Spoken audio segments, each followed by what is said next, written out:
Udah semua ini. Semua artinya sudah paham fi'il madi udah yang lalu. Ini sekarang fi'il mudhari. Udah paham semua ini fi'il mudhari. Bisa semua. Jangan ada satu orang tak paham gitu maksudnya. Hah? Bisa semua. Tak boleh tulis lagi. Artinya bukan hafal ya, bukan hafal. Paham.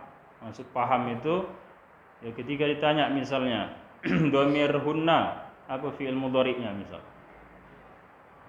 Jangan sampai apa ya? Nah, itu berarti belum ini dia. Bisa semua ya? Semua bisa. Ada yang belum? Yang tahu kalian semuanya nih, karena kalian satu kamar kan? Ya, saya tak bisa saya tebak siapa yang bisa, siapa yang tidak. Ada yang belum berarti? Iya. Kalau begitu kita tulis juga lah. Karena saya tak mau nanti ketika ditanya tak dapat, lantas alasannya belum ada ditulis gitu nanti. Ya memang belum ada ditulis memang. Cuma kan di awal ditanya udah paham semua enggak gitu kan? Ya kita tulis juga lah. Tulis cepatlah. Misalnya contoh.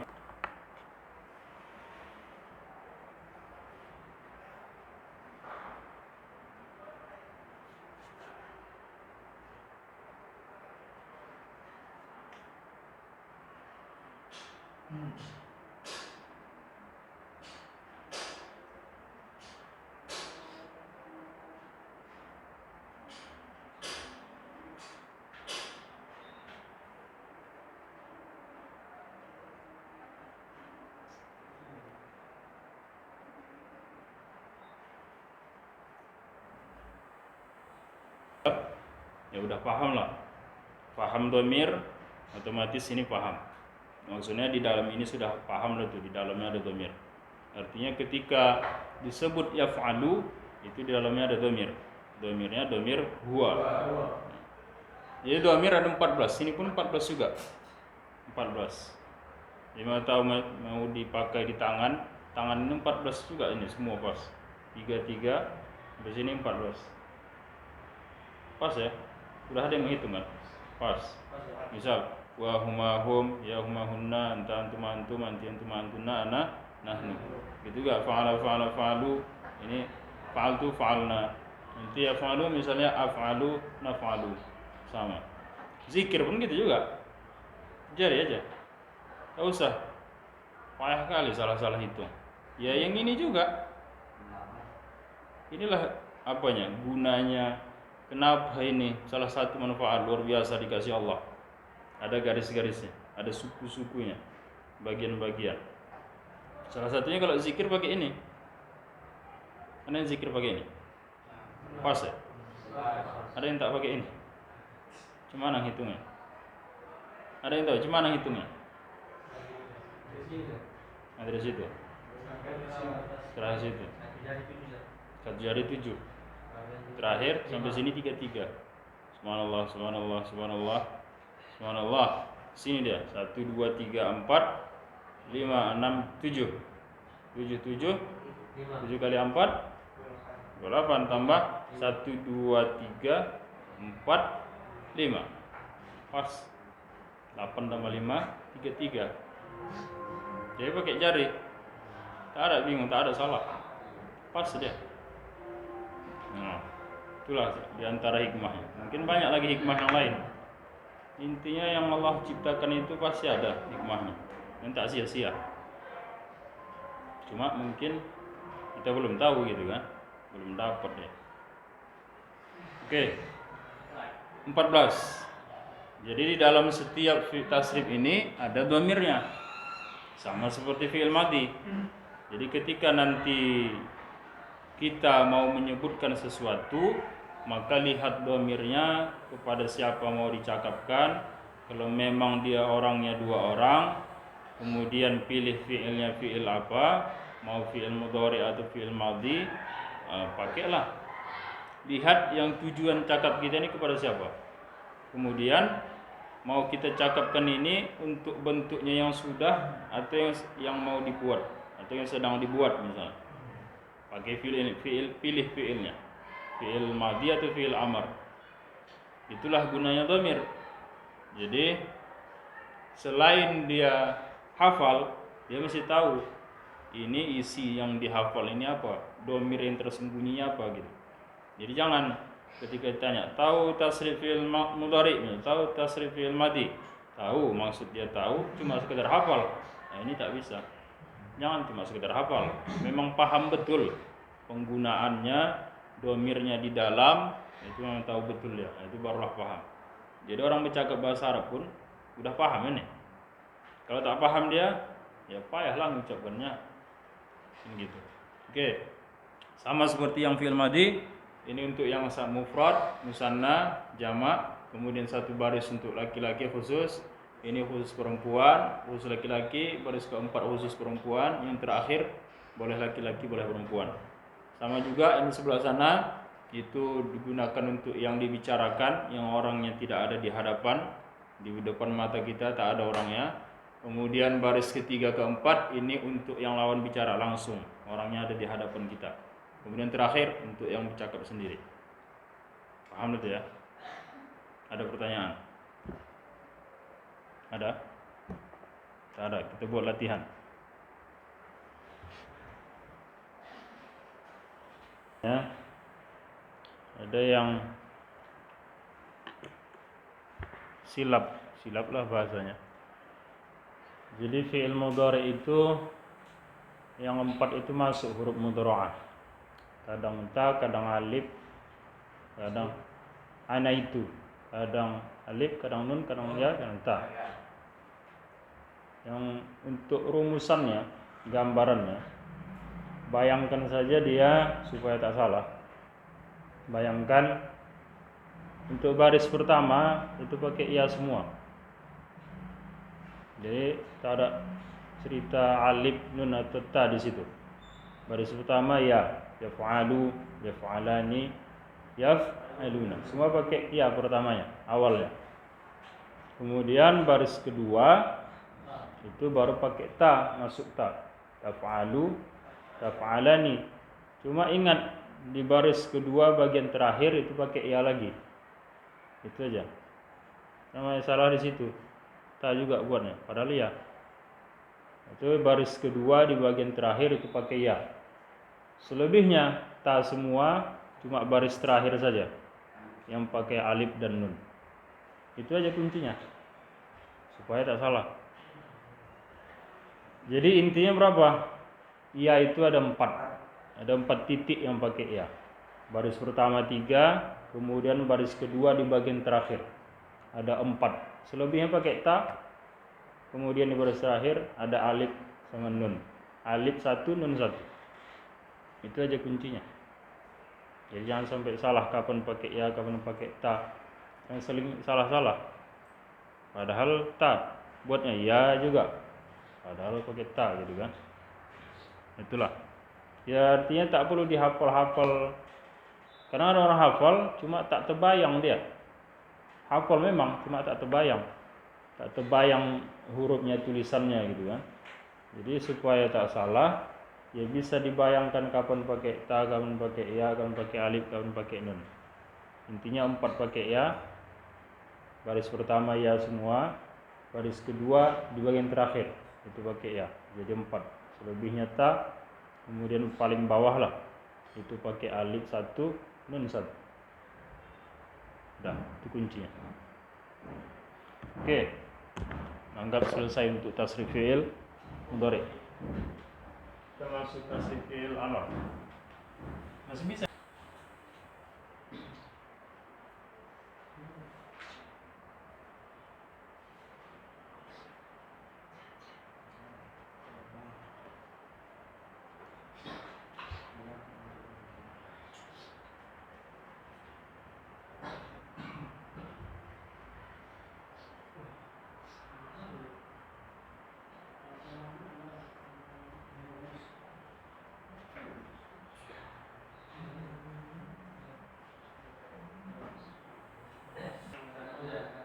Hah? Ada?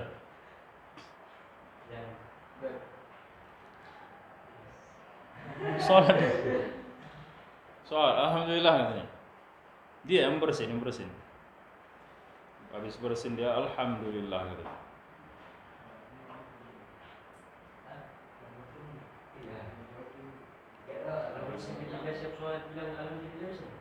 Hah? Habis sholat alhamdulillah. Kelamaan ya. Kenapa sunnah alhamdulillah? Karena begitu keluar dia bersin, itu penyakit keluar. Ada riwayat dosa pun keluar ikut. Maka alhamdulillah, gitu kan? Keluar penyakit, keluar dosa, alhamdulillah. Gitu. Alhamdulillah. Cuma masalahnya ketika sholat bersin dia, alhamdulillah gitu. Batal nggak sholat dia? Data yang mendengar di sini sebelahnya, yahdikumullah kata dia.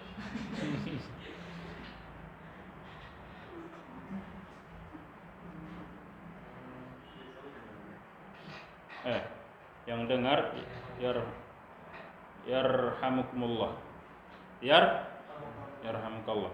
Jadi yang kena dengar yang dijawab, yahdikumullah jawab lagi. Cuman itu. Hah? Pernah dengar kan, kalau dia mengucapkan alhamdulillah itu batal sholatnya, tapi kalau sudah dijawab yang sampingnya baru batal. Batal dia. Iya. Siapa yang batal? Yang dijawab tadi kan? Bersin nggak? Gitu aja.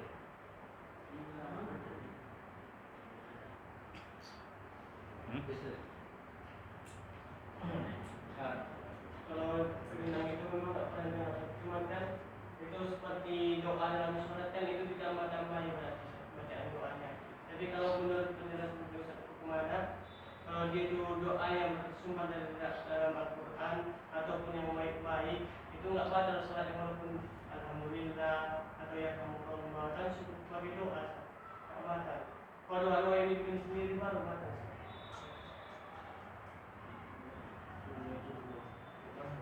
Ada lagi. Oke.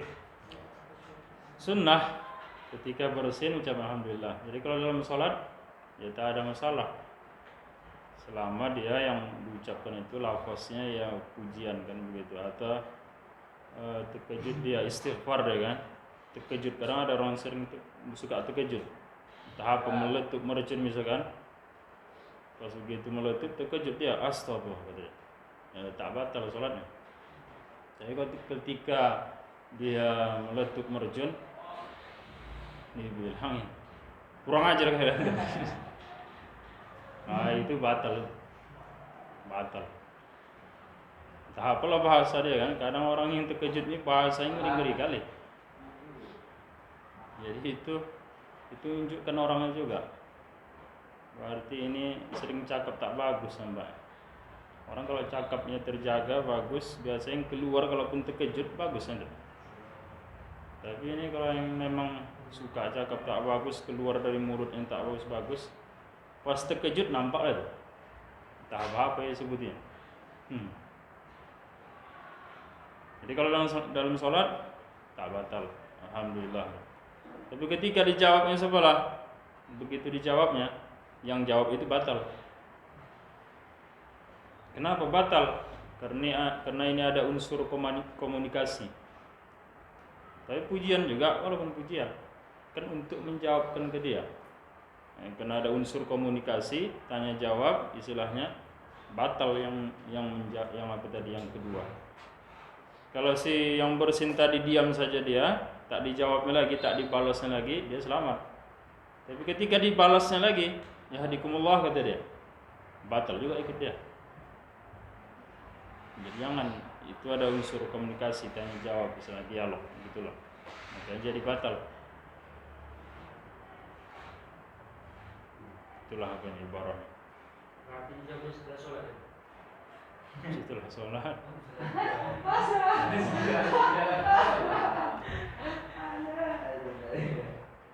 Saya tak tahu apakah boleh atau tidak.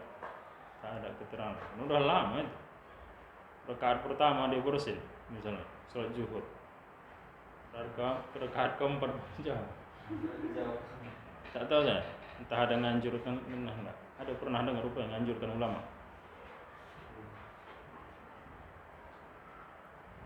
Kalau dia boleh, alhamdulillah ketika bersin tadi, ini ulama melihatnya kepada ketika Rasulullah, sahabat ada yang ketika itu menambah bacaannya dalam sholat, tak batal sholatnya.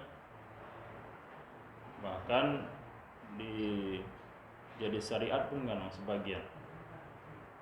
Sayyidina Ali ketika masuk ke dalam shaf dia ucap alhamdulillah, dapat dia rakaat pertama, sehingga Rasulullah bangkit dari rukuk bukan lagi Allahu Akbar, biasanya Allahu Akbar. Itulah sejarahnya kenapa ketika bangkit dari rukuk sami Allahu liman hamidah, Allah telah mendengar orang yang memujinya. Sayyidina Ali datang terlambat karena ada sebab sesuatu.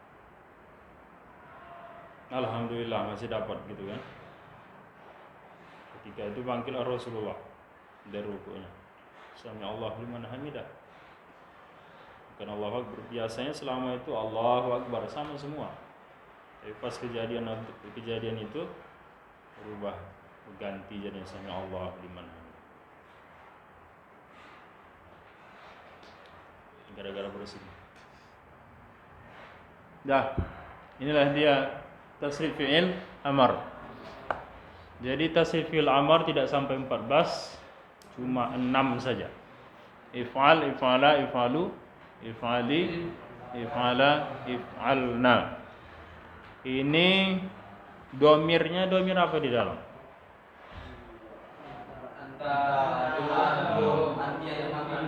Domirnya anta, antum, antum, anti, antum, antunna. Bukan huwa, huma, hum ini ya.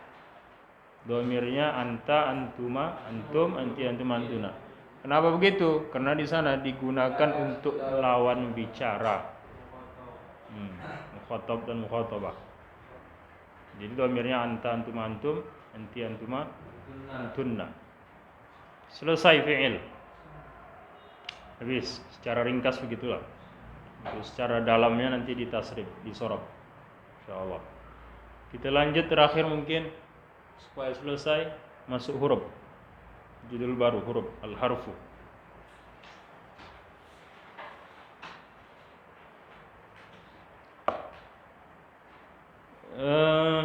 Secara ringkas saja supaya mudah dipahami. Huruf itu artinya adalah, kalau yang lalu kita buat bukan isim bukan fi'il, itu untuk awal saja, tahap awal. Untuk arti lebih khususnya, huruf adalah suatu kata yang mempunyai arti. Suatu kata yang mempunyai arti,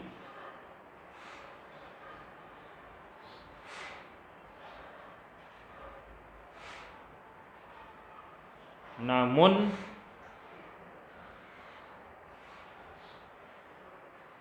arti itu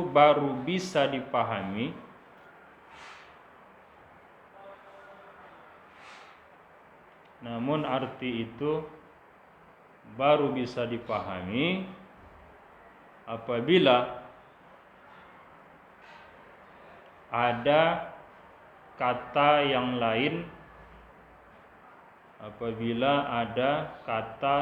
lain disandingkan dengannya, disandingkan atau dirangkaikan, digandengkan.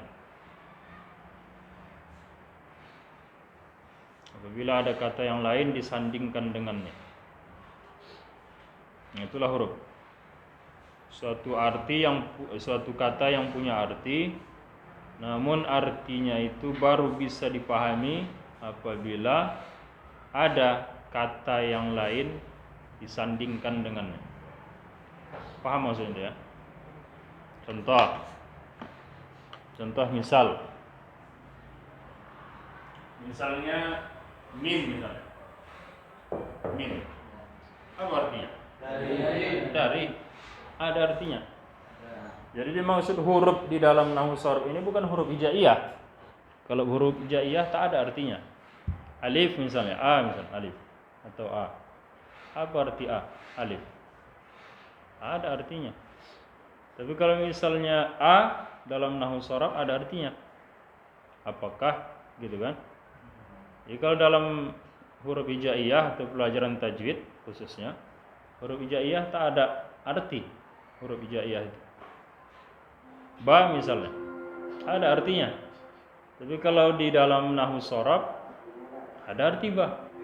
Bisa dengan, bisa demi, bisa saja. Nah, itulah artinya. Jadi beda maksud huruf dalam kajian nahwu sharaf dengan huruf di pelajaran tajwid. Beda. Maksudnya huruf hijaiyah, beda. Jadi jangan disamakan maksud huruf di nahwu sharaf ini maksudnya huruf hijaiyah, tidak. Beda itu. Nah. Jadi misal min misalnya kan. Salah ditanya. Min aina anta misalnya. Tanya gitu. Misalnya ada orang lewat, dari mana Pak misalnya kan. Atau kawan kita lah. Dari mana kau nih gitu kan. Kita tanya. Lalu dijawabnya, dari kata dia. Min aina anta? Min. Paham gitu? Hah? Paham. Kalau paham hebat. Min aina anta? Min. Kata dia. Oh, kata. Bisa paham gitu? Paham. Sama seperti tadi. Dari mana kau nih? Dari kata dia. Ya dari mana? Dari aja. Tak paham kita. Cuma ada nggak arti min itu? Ada. Ada artinya. Dari kan gitu kan? Ada artinya. Itu huruf min. Ada artinya. Cuma tak paham kita apa artinya kalau tak ada kata yang lain ditambahkan, disambungkan atau digandengkan dengan dia. Artinya dia tak bisa berdiri sendiri. Masih punya kawan. Masih ada tambahan kata yang lain. Barulah paham kita. Itulah huruf. Kalau dia sendiri tak bisa paham apa maksudnya. Nah, itulah huruf. Jadi misal kan ditanya, min aina anta misal. Minal masjid, dari masjid. Oh, dari masjid. Paham gitu kan? Jadi masih ada kata yang lain ditambahkan. Misalnya minal masjid misalnya. Minal masjid. Jadi tak bisa dia sendiri. Masih ada kata yang lain. Itulah huruf.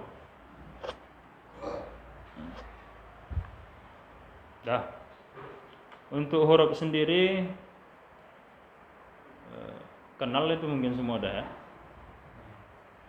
Jadi kalau kira-kira ditanya apa tanda-tanda huruf? Hah? Tanda huruf apa? Cirinya itu tanda-tanda. Hah? Itu artinya itu. Jadi nanti gini, ketika baca kitab ditanya, ini isim fi'il atau huruf? Mesti kenal. Jangan ragu nanti ini isim atau fi'il atau huruf ya. Jangan gitu. Mesti udah kenal gitu. Makanya sebelum masuk ke i'rab mesti kenal dulu. Ini isim, ini fi'il, ini huruf. Udah kenal yang tiga ini barulah masuk i'rab. Supaya itu pas baca tak bingung lagi ini isim, fi'il atau huruf. Tak ada lagi cerita itulah. Kan udah dikenalkan di awal gitu.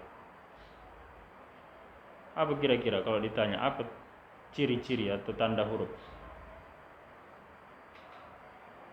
Hah? Tidak ada padanya tanda-tanda fi'il maupun isim. Tak ada tanda fi'il dan isim. Berarti kalau tak ada tanda isim, tanda fi'il, huruf itu ya. Bisa juga. Cuma untuk ringkasnya apa kira-kira bahasanya? Lebih ringkas. Oke.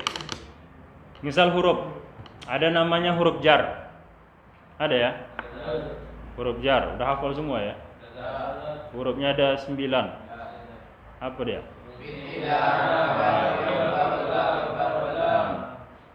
jar ini dia masuk ke isim. Fungsinya untuk apa? Untuk menjarkan isim. Itulah fungsi huruf jar. Ada lagi namanya huruf qasam. Huruf qasam apa qasam? Sumpah. Huruf sumpah ada 3. Apa dia? Waw, ba, ta. Itu huruf qasam. Waw, ba, ta. Huruf qasam, huruf sumpah. Artinya demi semua. Wallahi, billahi, tallahi misalnya. Makanya kenapa disebut wal fajri, kan gitu. Itu waw apa itu? Waw qasam, waw sumpah. Wal fajri, wal asri, kan baris bawah. Padahal di awal, kalau memang dia bukan huruf qasam, bukan wawnya waw qasam, tentunya pasti dibuat wal fajru, wal asru, kan gitu. Tapi itu huruf qasam. Huruf qasam ini pun masuknya ke isim. Gunanya membaris bawahkan isim. Sama fungsinya seperti huruf jar. Ada huruf nasab. Apa dia? Nah, itulah diantaranya. Ada huruf nasab ini masuk kepada fi'il. Gunanya membaris nasabkan fi'il. Ada huruf jazam. Apa dia hurufnya?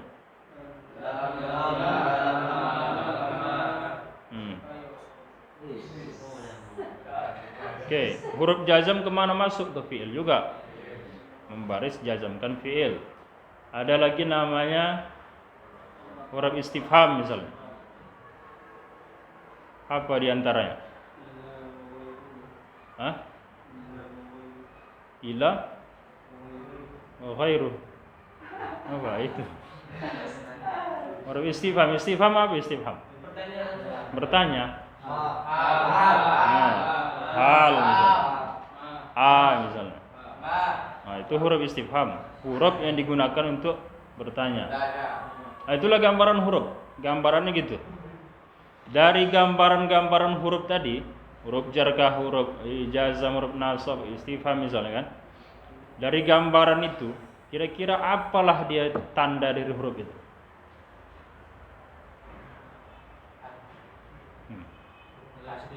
Hah? Huruf? Huruf lebih sedikit.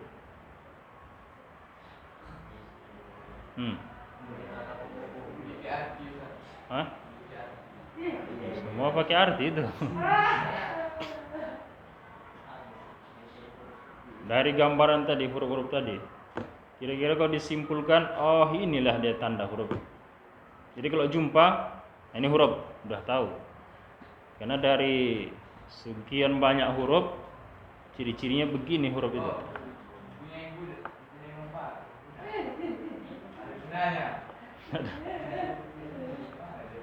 Dia tidak sempurna kalau ada kata setelahnya. Itu termasuk pengertian itu. Ciri. Kalau kita mau lihat orang misalnya, cuma ciri-ciri si fulan itu, oh begini gini dia, misalnya. Jadi kalau nampak, inilah dia orangnya. Cuma ciri-ciri huruf itu. Ciri-cirinya begini dia biasanya. Nah. Kebiasaannya kurang dari 3 huruf.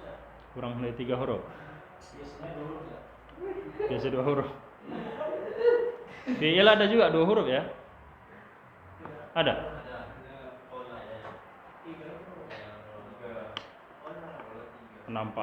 Penampaannya 2. Qala misalnya itu 2 atau 3? 3 ya. Hah? Qala.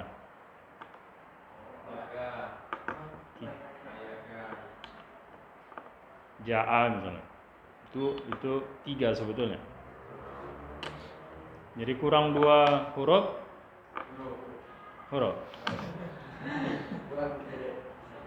Asalkan kurang 2.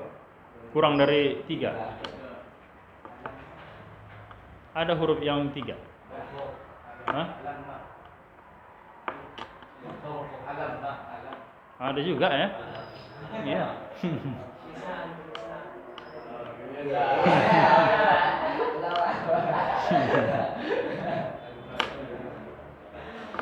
Jadi difungsi Ustaz. Ya. Semua pakai fungsi itu. Difungsikan. Hah? Oke, secara ringkas gambarannya huruf itu. Secara ringkasnya biasanya ciri-cirinya penulisannya singkat. Singkat. Maksudnya sedikit hurufnya. Itulah ciri-cirinya. Jadi ini untuk yang tak tahunya, untuk yang tak kenal. Jadi kalau ketika ditanya nanti, orang yang tak kenal kan cuma tak kenal. Ya cari jalan mudahnya lah. Ini isim fi'il atau huruf? Apalah tanda hurufnya? Kita lihatnya tulisnya singkat, pendek. Huruf itu dia. Dari ciri-cirinya pendek, ringkas penulisannya, tidak banyak hurufnya. Rata-rata huruf memang begitu. Min misalnya, bahkan ada yang satu huruf A, gitu kan? Ada ba saja. Nah, jadi ciri-cirinya lebih kurang itulah. Penulisannya sangat singkat, singkat saja. Min. Jadi nanti ketika baca kitab kita, ketika ditanya ini isim fi'il atau huruf, jangan bingung. Apa yang cocok nih? Tengok aja, kalau huruf biasanya singkat tulisannya. Ini agak panjang, berarti bukan huruf ini. Baru lihat isim atau fi'il ini. Lihatlah. Kalau ada tanda-tanda isim berarti isim. Tanda-tanda isim tidak bakal masuk ke fi'il. Kalau tak ada tanda isim, berarti bisa jadi fi'il. Gitu. Karena sebelum dia nanti di i'rab, kita mesti tahu dulu isim, fi'il atau huruf. Kalau tak tahu kita isim, fi'il atau huruf, ya gimana i'rabnya? Begitu di awal kalimah misalnya ditulis, bisa jadi isim atau fi'il. Kalau kebetulan isim, berarti i'rabnya mubtada. Kalau kebetulan di awal isim misalnya di awal, berarti i'rabnya mubtada. Kalau kebetulan itu, kalau dapat mubtada tentu nanti ada khabarnya kan gitu. Kalau kebetulan fi'il di awal, berarti bukan mubtada, fi'il lah. Setelah fi'il nanti pasti ada fa'ilnya, kan gitu. Kalau misalnya yang di awal itu huruf, jadi apa dia? Fi'il atau mubtada? Tidak mubtada. Jadi apa itu?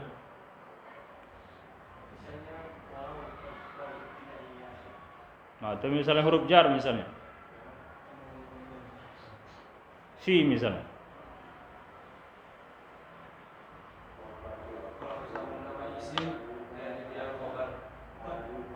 Khabar muqaddam ya. Khabar muqaddam. Kalau misalnya fi misal dibuat. Ya, ini huruf pula di depan misalnya. Jadi apa ini i'rabnya? Nah, jadi gitu. Jadi kita mesti paham dulu, kenal dulu ini isim, fi'il atau huruf. Udah dapat ini kalimahnya apakah dia isim, fi'il atau huruf. Setelah itu barulah dapatlah nanti apa i'rabnya. Jadi kalau tak kenal isim, fi'il atau huruf, ya i'rabnya tak dapat. Gimana mau dapat i'rab? Orang huruf itu katanya pun kalimah tak kenal, ya tak dapat lah. Begitu. Allah a'lam. Habis. Jam 12 pas.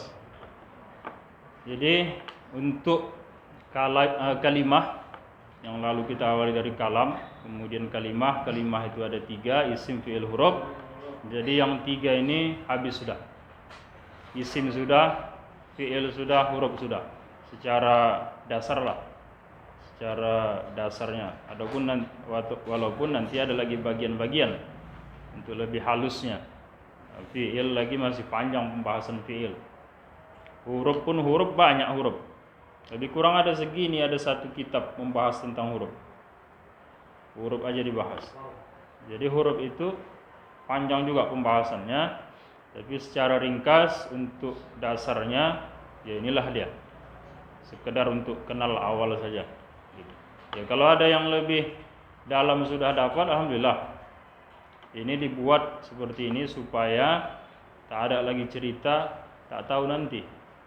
Untuk dasarnya, untuk sekedar pengenalan saja, ya sudah bisalah diandalkan untuk bisa masuk ke i'rab nanti. Gitu. Akan datang kita masuk pembahasannya i'rab. I'rab ada 4 nanti, insyaallah. Nanti malam. Ya. Belajar kita nanti malam ya. Belajar, insyaallah. Nanti malam kita sambung. Nanti malam pembahasan tentang i'rab, insyaallah. Jadi ini saja dulu. Nanti malam insyaallah kita sambung. Kalau tak hujan, kalau hujan deras, gimana? Tidur.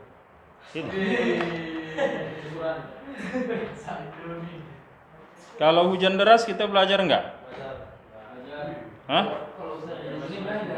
Belajar juga? Ya terserahlah kalian. Belajar enggak kira-kira? Hujan deras. Oh tak kedengaran ini ya? Hah? Dengar? Atau bising kali?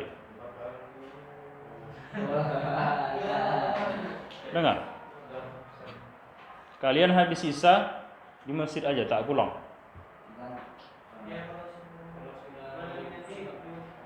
Misalnya gini kan, entah ada yang pulang, hujan deras, bisa ke sini? Bisa ya? Oke, kalau bisa gitu, hujan pun